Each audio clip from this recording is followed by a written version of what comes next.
तुम्हारे बाबूजी और ताऊजी जाएं भाड़ में। अरे क्या मैंने शादी सेवा सत्कार के लिए ही की थी? चलो एक बुढ़े की सेवा कर भी लूं। यहाँ तो दो दो बुढ़ों की सेवा करनी पड़ रही है। तुम्हारे बाबूजी क्या कम थे जो तुम्हारे ताऊजी भी गांव में ही जम गए? अरे दो दो बच्चे हैं, बेटा है बेटी है, जाएं उनके पास। मैंने यहाँ किसी का ठेका नहीं ले रखा है। उन्होंने एहसान करेंगे तुम्हारे बाप पर, मुझ पर नहीं। कह दो अपने बाप से ज़्यादा भरत बनने की कोशिश ना करें, नहीं तो उनका बोरिया बिस्तरा भी घर से बाहर फेंक दूंगी। जल्द से जल्द अपने ताऊजी को यहाँ से रफा दफा करो, वरना मैं चली अपने मायके। दीपा अपने पति महेश से बोली। महेश बोला, सच में ताऊजी ने एहसान तो बाबूजी पर किए, मैं उसका भुगतान क्यों करूं? मानता हूँ कमाते थे, हमारे लिए खर्चा भेज देते थे। ताऊजी ने अपनी ज़मीन कम दामों पर हमें दे दी, तो कौन सा एहसान कर दिया? तुम थोड़ा ठहर जाओ, मैं अभी बाबूजी से बात करता हूँ। जैसे ही महेश कमरे से बाहर निकला, रामदास बाबू वहीं खड़े थे। उन्होंने कहा, बेटा मैंने सब कुछ सुन लिया है, अब कुछ कहने की ज़रूरत नहीं है। मैं समझ गया हूँ कि मैं अपने बड़े भाई की सेवा नहीं कर सकता। तुम निश्चिंत रहो, मैं तुम्हारा बोझ हल्का कर दूंगा। इतना कहकर वह दुखी मन से वहाँ से चले गए। बहुत सोचने और विचारने के बाद रामदास बाबू ने सुनैना को फ़ोन किया। सुनैना, तुम्हारे बाबूजी की तबीयत अब ठीक नहीं रहती, आकर देख जाओ और हो सके तो उन्हें अपने साथ ले जाओ। मेरी भी अब उम्र हो रही है बेटा, घर गृहस्थी तुम्हारे भैया और भाभी के हाथ में है। अब वही सब कुछ संभालते हैं। तुम्हारी चाची के जाने के बाद इस घर में मेरी कितनी चलती है, यह तुम समझ सकती हो। भाई साहब की देखभाल करना अब हमारे लिए मुश्किल हो रहा है। अब अपनी जिम्मेदारी संभालो और मुझे माफ़ करो। सुनैना बोली, क्या बात है चाचा जी, ऐसा क्या हो गया कि पापा को आप वहाँ से ले जाने की बात कर रहे हैं? आप जानते हैं ना, उनके प्राण उसी गांव में बसते हैं। माँ के गुजर जाने के बाद पापा ने गांव में ही रहने का फैसला किया, और आप लोग ही तो आज तक खेती बाड़ी घर सब कुछ देखते आए हैं। मैं और सुमित भैया तो कुछ भी नहीं जानते, इसलिए हमने कभी हस्तक्षेप भी नहीं किया। फिर क्या बात हो गई? सुनैना के पिता महेंद्र बाबू और रामदास बाबू दोनों सगे भाई हैं। महेंद्र बाबू सरकारी नौकरी करते थे।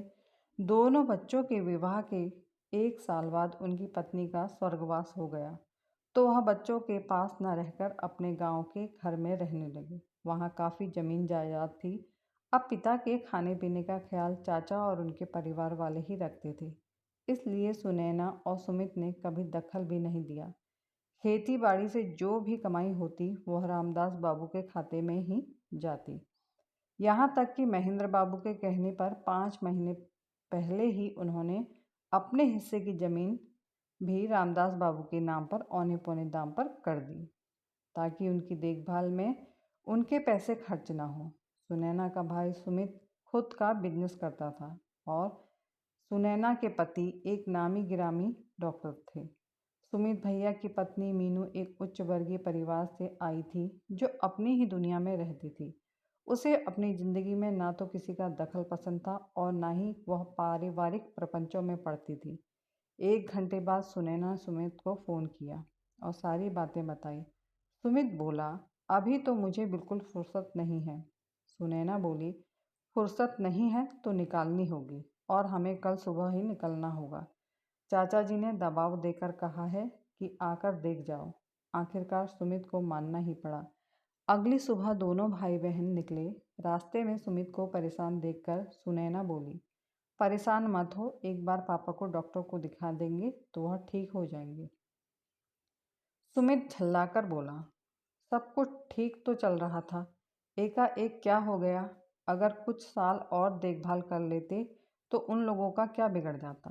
पापा ने अपनी अपनी ज़मीन कितने कम दामों में उन्हें दे दी, यही सोचकर कि वह लोग उनका ख्याल रखेंगे।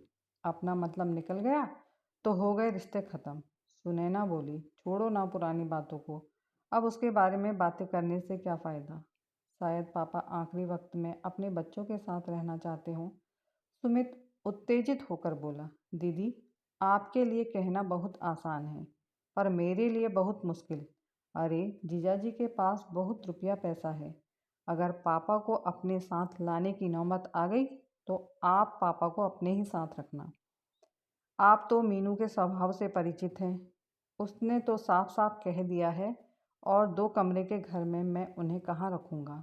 वैसे भी पापा ने जितना खर्चा मुझ पर किया है उतना ही आप पर भी किया है। सुनैना मुस्कुराकर बोली, सुमित, तुम भूल रहे हो, जब पापा को रिटायरमेंट के पैसे मिले थे उन्होंने हम दोनों को आधा आधा दिया था। उस वक्त तो तुमने खुशी से कहा था, पापा जब भी आपको कोई परेशानी होगी आप मुझे याद कर लीजिएगा। अभी हाथ थोड़ा तंग चल रहा है, छोटे से घर में रहना मुश्किल हो रहा है। यह सुनकर मैंने भी अपने हिस्से के पैसे तुम्हें दे दिए थे, याद है कि भूल गए?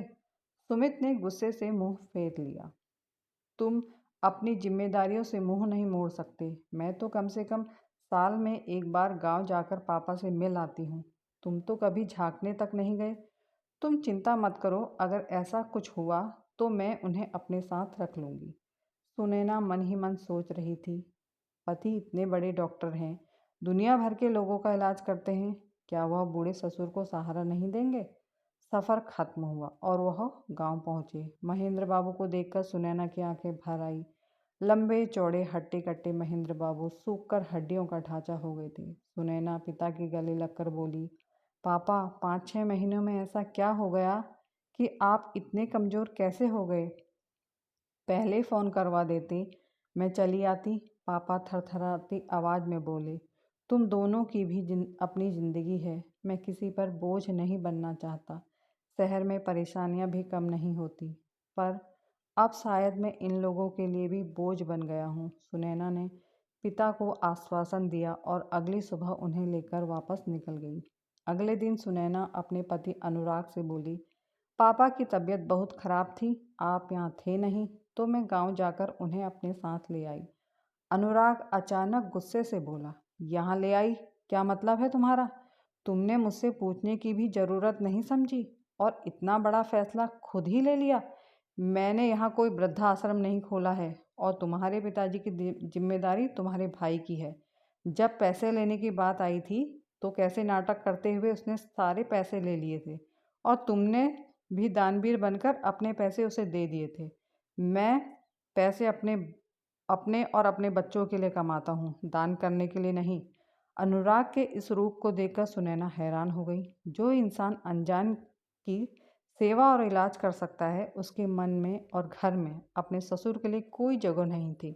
अनुराग जोर जोर से चिल्ला रहा था। सुनैना बोली, आपके हाथ जोड़ती हूँ, पैर पड़ती हूँ, जरा धीरे बोलिए। अगर पापा ने यह सब सुन लिया तो वह जीते जी ही मर जाएंगे। आखिरकार उनका भी मान सम्मान है। अनुराग बोला, अगर मान सम्मान चाहिए तो वह अपने बेटे के घर जाकर रहे। बेटे के घर क्यों नहीं चले जाते? सुनैना बोली, वह अपनी बेटी के साथ क्यों नहीं रह सकते? क्यों, तुम कमाती हो? तुम तो खुद मेरी कमाई पर रहती हो, तो इस नाते तुम्हें किसी भी बात का निर्णय लेने का अधिकार नहीं है। इतना कहकर अनुराग वहां से चला गया। सुनैना को विश्वास ही नहीं हो रहा था कि जिस पति को वह इतनी इज्जत देती है और वह लोगों की सेवा करता है, आज वह उसकी नज़रों में गिर गया था। उसे खुद पर गुस्सा आ रहा था कि आखिर उसने अपने भाई और पति पर इतना विश्वास क्यों किया। आखिर उसने अपने सारे पैसे अपने भाई को क्यों दे दिए। बच्चों के जन्म के समय अनुराग ने कहा कि तुम घर पर आराम करो, अब से तुम्हारी सारी जिम्मेदारियां मैं पूरी करूंगा। गलती की थी मैंने, जो पति की बात पर भरोसा कर लिया। सुनैना पूरी रात इसी उधेड़-बुन में थी कि आखिर उसके अकाउंट में पैसे तो थे, लेकिन बिना अनुराग की इजाज़त के वह खर्च नहीं कर सकती थी। एक बार उसने सोचा, अपने भाई को बोले कि जो मैंने तुम्हें पैसे दिए थे वह मुझे वापस कर दो। यही सोचते सोचते सुनैना सोफे पर बैठे बैठे कब सो गई उसे पता ही नहीं चला। अगले दिन उसने काम वाली की मदद से सबके लिए नाश्ता बनाया, लेकिन अनुराग नाश्ता करे बिना चला गया। सुनैना मुस्कुराते हुए अपने पापा के लिए सात्विक नाश्ता लेकर गई तो वह देखकर हैरान रह गई। महेंद्र बाबू अपना सामान पैक कर रहे थे। सुनैना बोली, पापा आप सामान क्यों पैक कर रहे हैं? कल ही तो आए हैं आप। महेंद्र बाबू मुस्कुराते हुए बोले, बेटा मेरी वजह से तुम अपनी गृहस्थी खराब मत करो। मैं कब तक जिंदा हूँ पता नहीं। मैंने एक वृद्धाश्रम में बात की है, वह लोग मुझे वहाँ रखने के लिए तैयार हैं। बस इतना करो कि मुझे वहाँ तक छोड़ दो। मैं इस शहर का रास्ता भी नहीं जानता हूँ। सुनैना अपने पिता से लिपटकर फूट फूट कर रोने लगी और बोली, पापा, हम लड़कियों को ही यह सब क्यों देखना पड़ता है? मैं आपसे नज़रें भी नहीं मिला पाऊंगी। जब माँ से मिलना होगा तो मैं उन्हें क्या जवाब दूंगी? आखिर में सुनैना क्या करती? उसने एक ऑटो रिक्शा बुलाया और अपने पिता को वृद्धाश्रम छोड़ आई। महेंद्र बाबू सुनैना से बोले, बेटा, तुम मेरी वजह से परेशान मत होना। जीवन में कई बार परिस्थितियां हमारे बस में नहीं होती। यहाँ मेरे जैसे बहुत से लोग होंगे। मैं अपना समय काट लूँगा। मेरी वजह से तुम्हारी आंखों में कभी आंसू नहीं आने चाहिए। इतना कहकर महेंद्र बाबू लाठी टेकते हुए चुपचाप लड़खड़ाते कदमों से अंदर जा रहे थे। सुनैना अंदर ही अंदर रो पड़ी। उसे ऐसा लग रहा था मानो वह उनको आखिरी बार देख रही हो। सुमित ने एक बार भी सुनैना को फ़ोन करके नहीं पूछा कि पापा कैसे हैं। सुनैना चुपचाप 3 दिन तक घर में रोती रही। न उसे खाने का मन होता, न किसी से बात करने का मन। इन सब बातों से अनुराग को कोई फर्क नहीं पड़ता था। सुनैना वृद्धाश्रम फ़ोन करने का साहस भी नहीं जुटा पा रही थी। वह भीतर ही भीतर आत्मग्लानि महसूस कर रही थी कि एक बेटी के रहते उसका बूढ़ा पिता वृद्धाश्रम में है। बेटियां इतनी मजबूर हो जाती हैं कि अपने पिता को भी सहारा नहीं दे पाती हैं। जो आदमी आज उसके पिता को सहारा नहीं दे सकता, क्या कल को वह अपनी पत्नी के सम्मान के लिए कुछ कर पाएगा? इन्हीं सब बातों से सुनैना परेशान थी। 5वें दिन करीब सुबह 10 बजे वृद्धाश्रम से फ़ोन आया कि महेंद्र बाबू अब इस दुनिया में नहीं रहे। सुनैना को यकीन ही नहीं हो रहा था। उसे समझ में नहीं आ रहा था कि वह क्या करे। फिर उसने सोचा कि अनुराग रात 10 बजे से पहले घर नहीं आएंगे। बच्चे स्कूल से दोपहर 2 बजे तक आएंगे। उसने नौकरों से कह दिया और वह पिता के अंतिम संस्कार के लिए वृद्धाश्रम चली गई। सुनैना के आंसू रुक ही नहीं रहे थे। वह मन ही मन सोच रही थी कि काश सुमित ने पापा को कुछ दिन अपने पास रख लिया होता तो शायद उनकी मृत्यु अभी नहीं होती।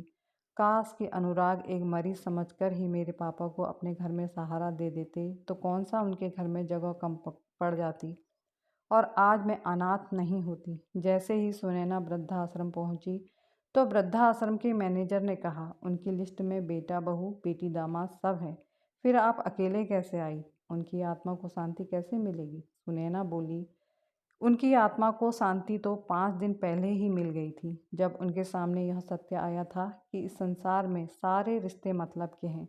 जाते समय कोई अपना नहीं होता। हाँ, परमात्मा से इतनी विनती जरूर करूँगी, उनके जैसे बच्चे भगवान किसी को ना दें। मैं उनकी बेटी हूँ और इनका कोई नहीं है। आपको जो भी करवाना है मुझसे कहिए, मैं करूँगी। तभी मैनेजर ने एक लिफाफा दिया जिसमें महेंद्र बाबू ने बेटी के नाम संदेश लिखा था। बेटा, इस दुनिया में जब तक अपने बल पर हो तभी तक कोई तुम्हें पूछेगा। मैं चाहता हूँ तुम एक बार फिर से अपने पैरों पर खड़े हो जाओ। जब जीते जी मैंने अपनी बेटी को इज्जत से जीना सिखाया तो मरने के बाद मैं उसे किसी और के भरोसे कैसे छोड़ सकता हूँ? मेरी पॉलिसी के पैसे और गांव के घर मकान को बेचकर तुम अपने लिए कुछ करना ताकि तुम अपने फैसले खुद ले सको। इस संपत्ति में तुम्हारे भाई का कोई हिस्सा नहीं है। मेरी बच्ची सदा खुश रहो। पिता के एक एक शब्द ने मानो सुनैना में नया जीवन भर दिया था। सुनैना ने सुमित और अनुराग को अपने पिता की मृत्यु के बारे में कुछ नहीं बताया। उसने पिता का अंतिम संस्कार खुद ही किया और सुमित को इस सब से बेदखल कर दिया। कुछ समय बाद उसने अपने पिता की अंतिम इच्छा पूरी की। उसने गांव का मकान अच्छे दामों पर बेच दिया। फिर उसने शहर में अपने लिए एक छोटा सा घर खरीदा और अनुराग से तलाक ले लिया। जब अनुराग माफ़ी मांगने लगा तो सुनैना बोली, तुम मेरे पिता को मुझे लौटा सकते हो तो मैं तुम्हें माफ़ कर दूंगी। सुमित से भी उसने सारे नाते रिश्ते तोड़ लिए। सुनैना अपने बच्चों के साथ अपने घर में रहने लगी और उसने अपना काम शुरू कर दिया। अब वह आत्मनिर्भर थी, जिसे किसी भी पुरुष के सहारे की ज़रूरत नहीं थी। उधर कुछ दिनों बाद सुमित सुनैना के पास परेशान हालत में आया। सुनैना के आगे मदद की गुहार लगाने लगा कि वह बर्बाद हो गया है, पाई पाई का मोहताज हो गया है। लेकिन सुनैना ने अपने भाई को पहचानने से इनकार कर दिया। वह बोली, तुम दोनों मेरे पापा के हत्यारे हो, और वह दोनों अपना मुंह लटकाए वहाँ से चले गए। दोस्तों, क्या विदाई के बाद बेटी अपने पिता के लिए कुछ नहीं कर सकती? क्या एक कमज़ोर और बीमार पिता का अपनी बेटी पर हक नहीं होता? क्या जीवन का अंतिम सफ़र ऐसा ही होना चाहिए? कहानी देखने व सुनने के लिए आप सभी का बहुत बहुत धन्यवाद। अगर कहानी आपको पसंद आई है तो प्लीज़ मेरे चैनल को सब्सक्राइब कर देना, लाइक कर देना, कमेंट कर देना, शेयर कर देना। धन्यवाद।